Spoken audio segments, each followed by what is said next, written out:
성도가 신앙생활을 할 때에 여러 가지 기쁨이 있습니다. 그 가운데 기쁨 중에 하나는 하나님의 말씀을 듣고 그 말씀에 온전히 순종할 때 생기는 기쁨입니다.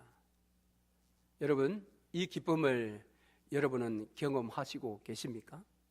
하나님의 말씀을 듣고 그 말씀에 순종했을 때에 내 영혼으로부터 차오르는 그 은혜의 기쁨, 그 은혜의 기쁨은 우리 모든 성도들이 결코 놓쳐서는 안 될 기쁨인 것입니다.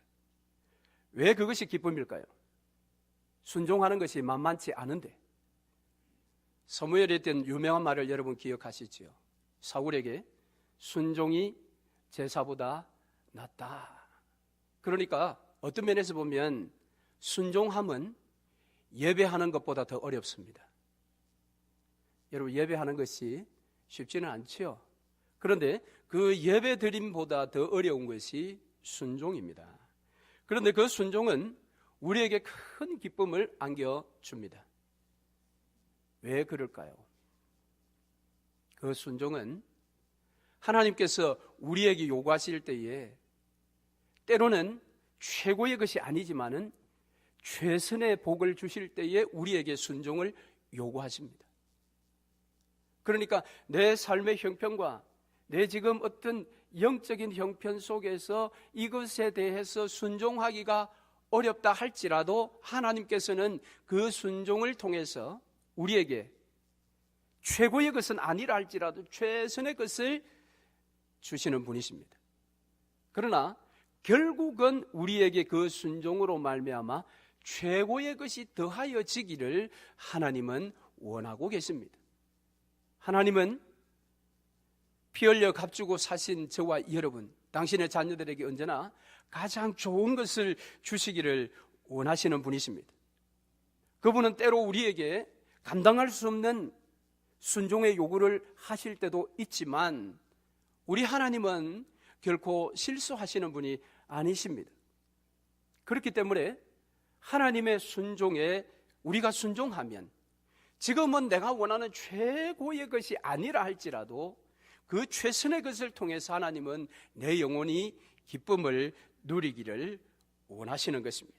그래서 하나님은 우리에게 언제나 말씀을 주실 때 지금 현재에서는 최선의 것을, 나중에는 최고의 것을 우리에게 안겨주시는 살아계신 하나님이십니다. 그런데 이것은 순종할 때뿐만 아니라 헌신할 때도 마찬가지입니다. 하나님은 저와 여러분에게 헌신을 요구하십니다. 우리가 다음 주에 이제 직분자를 선택하게 될 텐데 그 직분을 받은 자들에게 하나님께서는 헌신을 요구하십니다. 자, 이 헌신에 있어서도 때로는 지금 내 삶의 형편이, 내 영적인 상태가 헌신에 응할 만한 상태가 아니라고 할 때에 어떻게 할 것인가? 그럼에도 불구하고 그 헌신의 자리에 우리가 믿음으로 나아간다면 하나님은 지금은 우리에게 최선의 것을 주시고 나중에는 결국 최고의 것을 우리에게 주실 것입니다.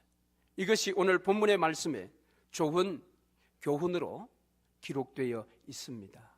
오늘 본문에는 다윗의 이 부하들 중에 3명의 대단한 장수들의 이 헌신에 대한 이야기입니다. 자, 그들의 이름은 오늘 본문 앞부분에 기록되어 있습니다. 8절 말씀에 요셉 바세벳이라는 장수고요. 거기 번역은 지휘관들의 두목이라 그렇게 했는데 장수입니다. 그리고 9절에 보니까 엘르아살, 그리고 11절에 보니까 삼마라는 3명의 장수가 있습니다. 이 장수들은 다윗을 도왔던 그 군사들 중에 으뜸이 되는 장수들이었습니다. 그런데 오늘 우리가 읽은 본문의 말씀에 그들은 전쟁터에서도 으뜸이 되었을 뿐만 아니라 이 다윗과의 관계에 있어서도 굉장한 관계를 유지하고 충성했던 장군들입니다. 그래서 섬겼던 죽은 다윗의 원함을 자신들의 생명을 바쳐서 수행함으로 그들은 다윗에게는 최고의 장수들일 뿐만 아니라 하나님께는 최고의 헌신자의 모습으로 우리에게 소개되어 있습니다. 자, 그러면 이 세 명의 장수들은 도대체 어떤 헌신의 모습을 우리에게 교훈하고 있을까요? 자, 먼저 첫째는 이들의 헌신은 그야말로 듣는 것으로부터 출발이 되었습니다. 자, 오늘 우리가 읽은 본문의 14절과 15절에 보면 철없는 다윗 왕의 모습이 여기에 나타납니다. 지금 자신의 군대와 이 블레셋 군대가 서로 대치하고 있는 상황입니다. 자신의 군대는 산성에 있고 그 건너편에는 베들레헴 성에 블레셋 군이 진영을 차지하고 있습니다. 자, 이런 대치 상황 속에서 다윗이 무엇이라고 이야기를 합니까? 오늘 본문의 말씀에 보면 베들레헴 성문 곁에 있는 한 우물에 물을 마시고 싶다라는 것입니다. 지금 이 베들레헴 성 안에 있는 이 곁에 있는 우물은 블레셋 진영에 지금 속한 장소입니다. 그러니까 적군의 중심부에 있는 그 우물에 물을 마시고 싶다라고 이야기를 했습니다. 다윗이 지금 오랜 전쟁의 어떤 현장에 나가서 싸움터에서 지금 지냈기 때문에 지금 심신이 많이 약해져 있는지 모르겠습니다. 그러니까 이 전쟁에 지금 긴장되는 그런 상황 속에서 기껏 우물에 물을 마시고 싶다. 그것도 적진 한가운데 있는 우물의 물입니다. 자, 그럴 때 그 이야기를 들었던 이 장수들이 이것을 얼마든지 가십거리로 사용할 수 있습니다. 주군이 이상해졌네? 마음이 많이 약해졌나 봐. 어떻게 하면 되지?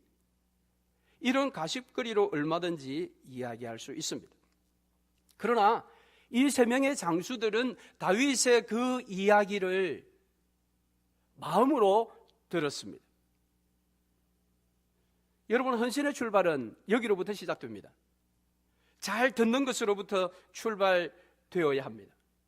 헌신이란 잘 들어야 합니다. 여러분, 하나님께 헌신하고 싶으십니까? 하나님 말씀에 잘 귀를 기울여서 잘 들어야 합니다. 우리 넓은 장로교회의 직분자가 되어 헌신하고 싶으십니까? 그러면 교회의 소리를 잘 들어야 합니다. 그 들음이 없이 헌신자로 나서게 될 때에 반드시 거기에는 시험거리가 나타납니다. 잘 듣지 않았기 때문에 교회가 원하는 대로 헌신하지 아니하고 자기 생각대로 자기의 뜻대로 헌신하게 됩니다. 결국 그것은 교회의 원함이 아니기 때문에 벽에 부딪히게 됩니다. 그때 그가 생각합니다. 내가 이렇게 죽도록 헌신했는데 왜 알아주지 않는 거야? 여러분, 왜 그랬습니까? 그의 헌신의 출발이 들음에서부터 시작되지 않았기 때문에 그렇습니다. 오늘날 우리 믿음을 가진 성도들의 이 삶을 볼 때에 아주 고질적인 질병이 있습니다. 그 가운데 하나가 말씀을 소중히 여기지 않는 것입니다. 신앙생활을 오래 하면 오래 할수록 말씀의 권위에 대해서 두려움을 가지고 이 말씀을 소중히 여겨야 하는데 말씀에 대한 존경심이 사라지는 것입니다. 여러분, 옛날 저희들이 학교 다닐 때에 수련회를 하면 갈 때에 베개를 들고 가지 않지요. 그래서 저녁에 대부분 그 당시에는 교회 마루바닥에서 다 자지 않습니까? 그렇게 잘 때에 베개가 없으면 마루바닥에 머리를 대고 자면 그게 너무 불편하고 머리가 아프지요. 그럴 때 여러분, 좋은 베개 대용이 있는데 바로 이 성경입니다. 높이가 딱 베개 높이입니다. 베고 자면 영락없이 선생님들이 와서 굉장히 혼을 냅니다. 왜 그렇습니까? 거룩하신 하나님의 말씀이 기록된 성경을 어떻게 베개로 사용하느냐? 여러분, 그것을 또 아니 목사님 그건 미신적이잖아요. 또 그렇게 시비를 걸지 마시고 그 마음을 보시라는 겁니다. 옛날에 목사님 그리고 장로님 교회에 그렇게 오래도록 헌신하시고 봉사하신 분들은 성경을 들고 다니실 때에 위치가 어디입니까? 대부분 이렇게 다녔습니다. 여러분, 목사가 폼 재기 위해서 이렇게 다닙니까? 왜 그렇습니까? 이 하나님의 말씀을 자신의 심장으로 받아들이겠다라는 그런 신앙의 표현이었습니다. 그런데 물론 그런 심장이 없이도 폼 잡는다고 이렇게 다니는 사람들이 있을 수 있죠. 그런데 오늘날 웬만한 목사들 이렇게 안 다닙니다. 저도 이렇게 다니지 않습니다. 저는 이렇게 다닙니다.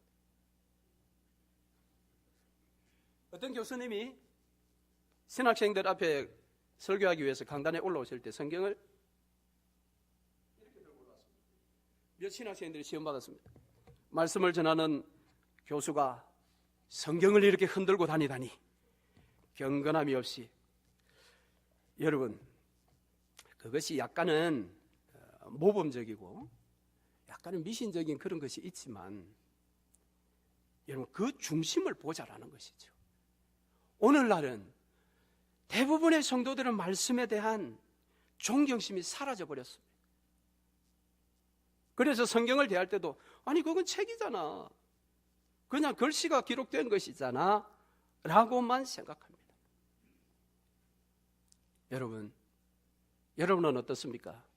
하나님 말씀에 대한 존경심이 있으십니까? 하나님 말씀의 엄위하심에 대해서 여러분이 두려워하십니까? 요즘 신앙생활하는 사람들은 너무 담대해졌습니다. 우리는 세상에 대하여 담대해져야 하는데 하나님에 대해서 너무 담대해져 버렸습니다. 그래서 말씀의 권위가 땅에 다 떨어졌습니다. 여러분, 오늘 하나님 말씀을 우리가 존경하고 그 말씀에 가치를 두며 그것을 잘 듣는 자가 진짜 헌신자입니다. 헌신의 출발은 바로 말씀을 잘 듣는 것으로부터 시작됩니다. 그러므로 하나님 앞에 헌신하기를 원하십니까? 하나님 말씀에 늘 귀를 기울이십시오. 하나님이 무엇을 말씀하시는지를 들으시기를 바랍니다. 전심을 다하여 귀를 기울이지 않으면 오늘 이 시대의 세상의 소리들 때문에 하나님의 세미한 음성을 듣기가 어려운 시대를 우리가 살아가고 있습니다. 그러므로 더 주목하고 더 마음을 열어서 주의 말씀 듣기를 사모해야 합니다. 교회에 충성하고 싶으십니까? 하나님 말씀만 들어서는 안 됩니다. 교회는 각 교회마다 사정이 다 다르기 때문에 그렇습니다. 그래서 교회에 충성하고자 하면 교회의 이야기에 귀를 기울여야 합니다. 교회가 무슨 소리를 내는지 귀를 기울여야 합니다.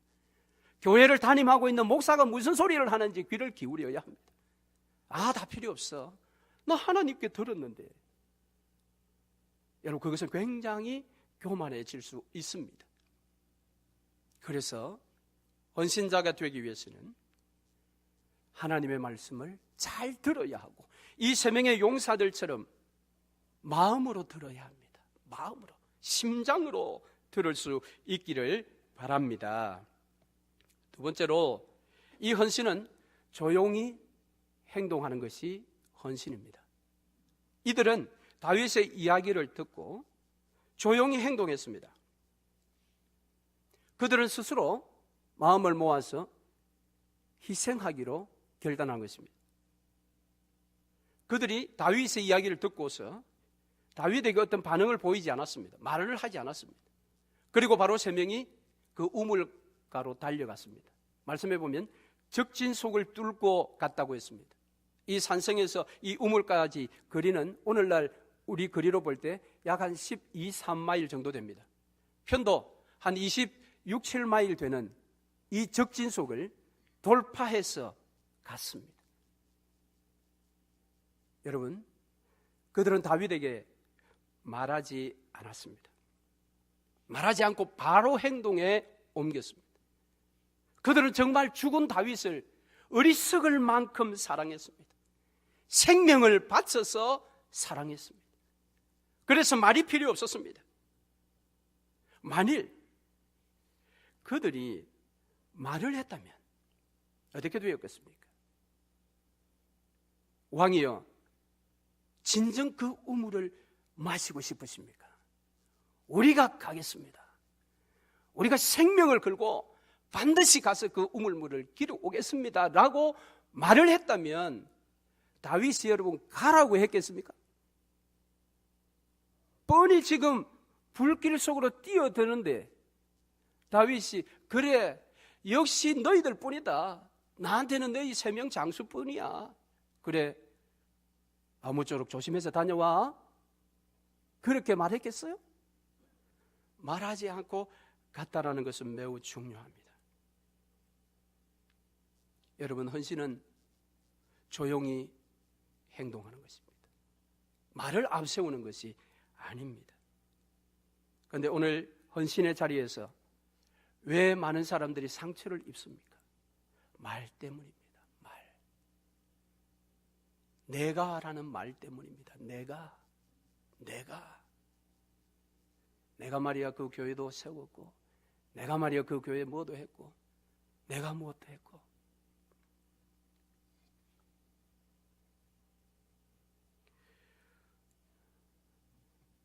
여러분, 이 3명의 용사들은 말 없이 바로 행동의 옮김으로 오늘 우리에게 헌신이 무엇인지를 정확하게 보여줍니다. 이미 직분을 받으신 분들, 그리고 다음 주에 직분을 또 받으실 분들, 주님 앞에 충성할 때 말 없이 여러분 충성하십시오. 말 없이 행동하십시오.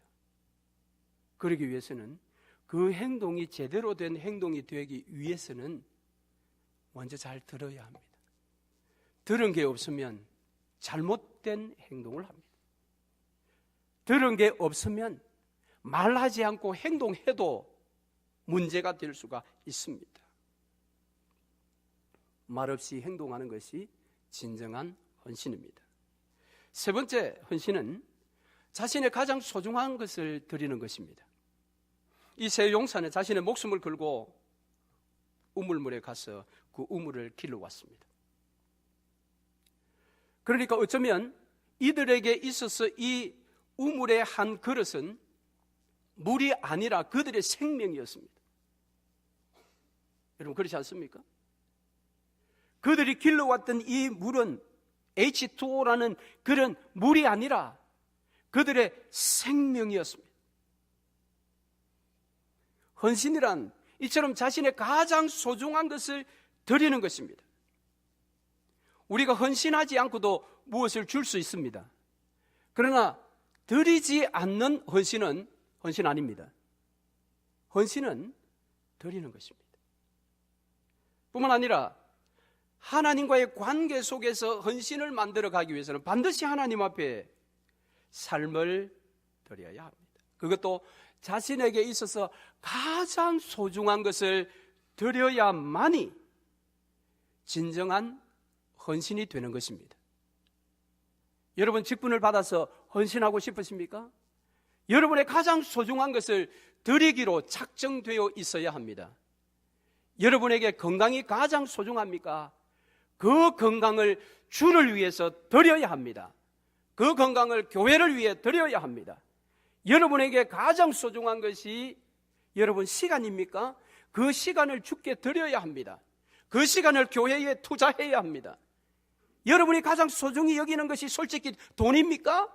그렇다면 직분자들은 그 돈을 하나님을 위해서 드려야 합니다. 교회를 위해서 드려야 합니다. 드리지 않는 헌신은 제대로 된 헌신이 아닙니다.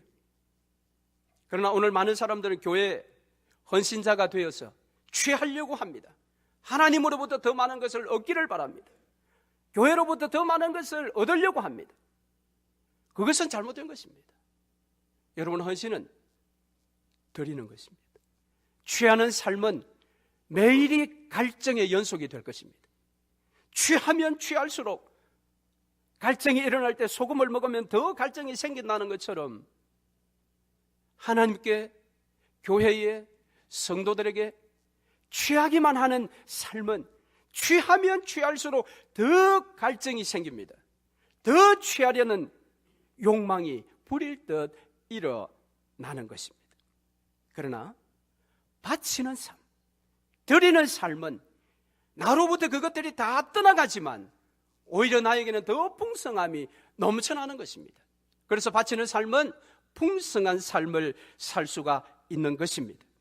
취하는 삶은 내가 주인이 되는 것입니다. 내 삶에. 드리는 삶은 내 삶의 주인이 하나님이 되는 것입니다.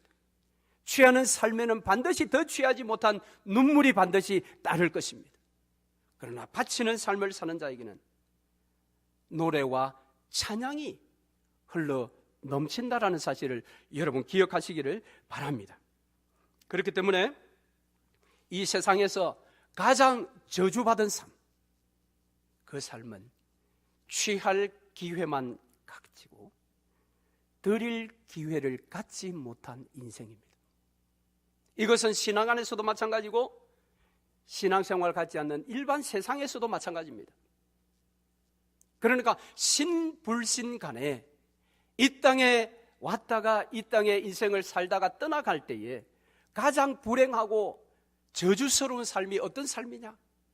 그 인생의 모든 시간들에 취할 기회만 있었고 바칠 기회는 한 번도 얻지 못한 그 인생이 여러분 저주받은 인생입니다. 종종 그런 인생들은 많은 재산을 남겨둡니다. 그런데 자기는 전혀 자기 뜻대로 사용해 보지 못하고 오직 취하기만. 그래서 어떤 분들은 죽음 이후에 물품들을 정리하다가 보면 장판 밑에 현찰이 수없이 깔려있는 그런 소식들을 우리가 듣지 않습니까? 얼마나 불행하고 저주스러운 삶입니까? 취해서 장판 밑에 쌓아두기만 했지 한 번도 그 돈을 사용해 보지도 못하고 드리고 바치는 것은 그만두고라도 자기 자신을 위해서도 한번 제대로 써보지도 못하고 거기에 모아두기만 하다가 부지불식간에 하나님의 부르심을 받는 불행하고도 저주스러운 인생이 있는 것입니다. 인도의 시성이라고 하는 타고르는 그런 이야기를 했다고 합니다. 바람이 불어 배 안에 등불이 꺼지니 그때야 달빛이 배 안에 비치는구나. 여러분, 이 등불을 지키기 위해서 발버둥을 쳤지만 그 등불이 있는 한 달빛은 배 안에 스며들지 못했습니다. 그러나 등불이 꺼진 그 시간 달빛이 배 안에 스며들었습니다. 여러분이 가장 소중히 여기는 것이 바로 그 등불입니다. 그것을 여러분 계속해서 취하고 붙들고만 있으면 하나님의 은혜와 복이 여러분 인생에 찾아들 수가 없습니다. 그런 삶을 살면서 어떻게 헌신할 수가 있겠습니까? 혹 여러분 가운데 목사님 난 드리고 싶어요. 그런데 드릴 형편이 아닙니다. 이해합니다. 여러분 주께 시간을 드리고 싶으시지요? 그런데 이민살이 시간이 쫓기다 보니까 하나님께 드릴 시간 없지요? 이해합니다. 기도하십시오. 하나님, 내 인생이 이렇게 시간에 쫓겨만 살아서 되겠습니까? 하나님께 드릴 시간을 좀 주세요. 여러분 기도하셔요. 그리고 여러분의 시간을 정말 지혜롭게 잘 조각해서 길거리나 딴 곳에 허비하는 시간이 없도록 하나님, 내 삶의 시간을 잘 조절할 수 있는 지혜를 달라고 여러분 기도하십시오. 여러분 주께 물질 드리고 싶은데 돈이 없으시다고요? 이해합니다. 대부분의 현대인의 삶이 그렇지요. 수입이 남아 도는 사람이 누가 있겠습니까? 이해합니다. 기도하십시오. 하나님, 주께 10분의 1이 아니라 10분의 2를 드리고 싶은데 하나님 도와달라고 기도하세요. 그리고 여러분의 삶의 터전의 현장에 갔을 때에 기도하고 죽기 살기로 여러분 일하십시오. 하나님께서 물질의 풍성함을 반드시 주실 것입니다. 하나님은 살아계신 분이시요 여러분의 중심을 보시는 분이시기 때문에 그렇습니다. 하나님께 건강을 드리고 싶은데 건강이 여의치 않다고요. 주께 기도하세요. 치유자 되시는 하나님, 여호와 라파의 이름을 부르며 전심으로 주께 나와서 내가 치료받는 그 치료의 약이 내 몸에 딱 맞아서 완전한 치유가 일어나도록, 좋은 의사와 병원을 만나도록 여러분 간절히 주께 나아가서 기도하십시오. 하나님 건강 주십니다.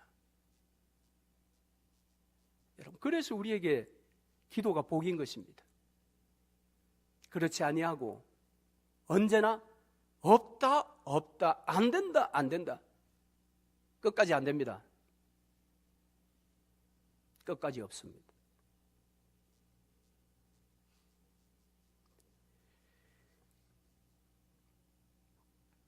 이 같은 새 용사들의 헌신이 이제 이 하나의 우물로 이제 열매가 맺어서 다윗에게 가져갔습니다.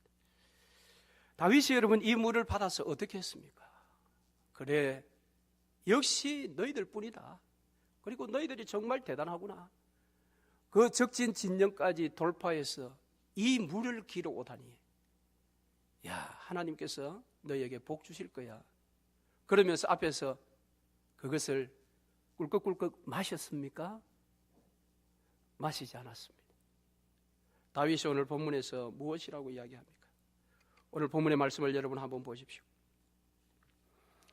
16절 말씀에 하반절에 보니까 다윗이 마시기를 기뻐하지 아니하고 그 물을 여호와께 부어드리며, 왜 생명을 걸고 가지고 왔는데 여러분 기껏 가지고 왔더니 안 먹고 여러분 하나님께 부어드립니까?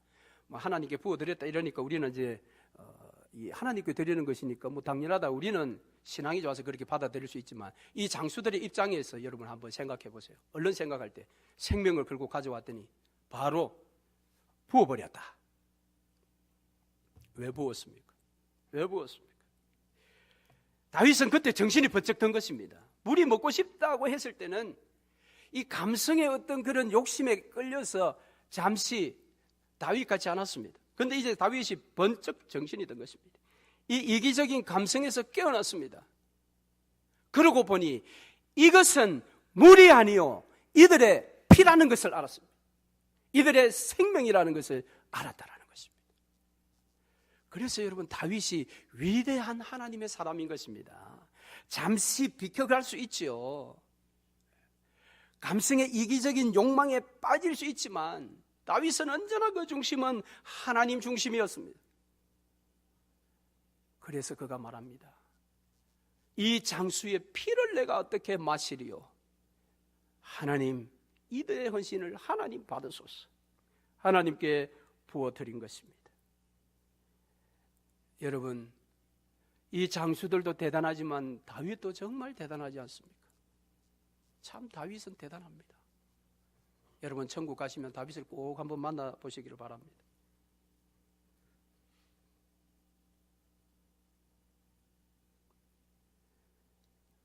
여러분 이 장면을 바라보신 하나님의 마음은 어떠하셨을까요?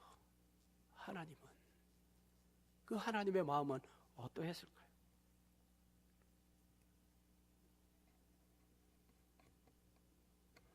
하나님께서 이 다윗의 갈증을 해결해 주셨으리라고 생각합니다.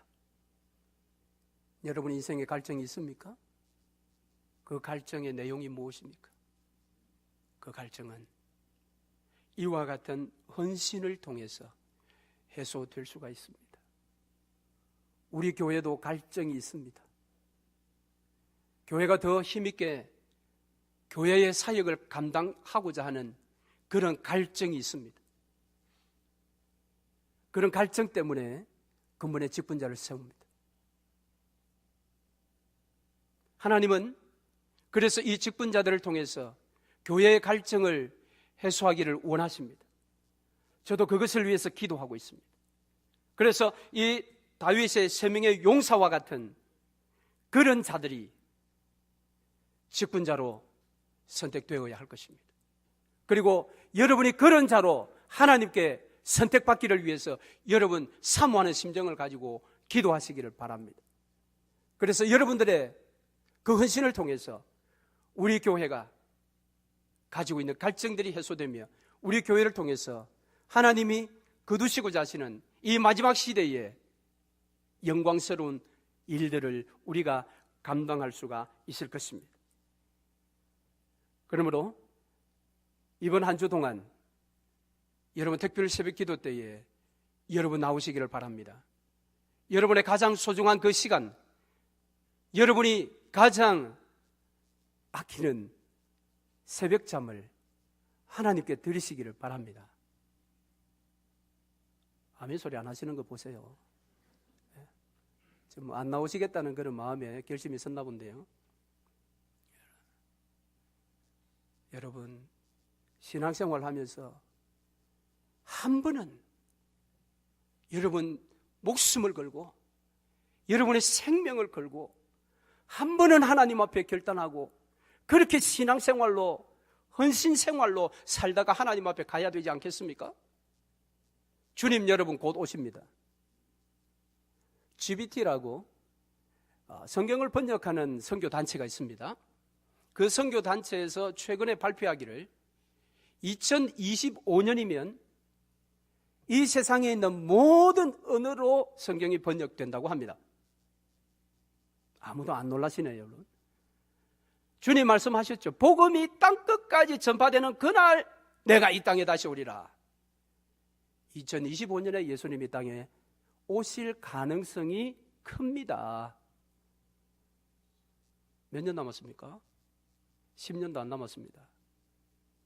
그때 여러분 기름 등불 준비하지 못한 어리석은 5 처녀처럼 신랑 맞이 못하고 어두운 곳에 내어 쫓기는 인생, 여러분 그런 인생 우리가 되어서 되겠습니까?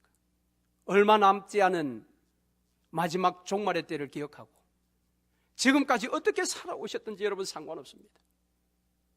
이제부터라도 적어도 한 번은 여러분의 전생을 걸고 여러분의 생명을 걸고 주님 앞에 한번 결단하고 죽기 살기로 그렇게 신앙생활 한번 하다가 가셔야 되지 않겠습니까?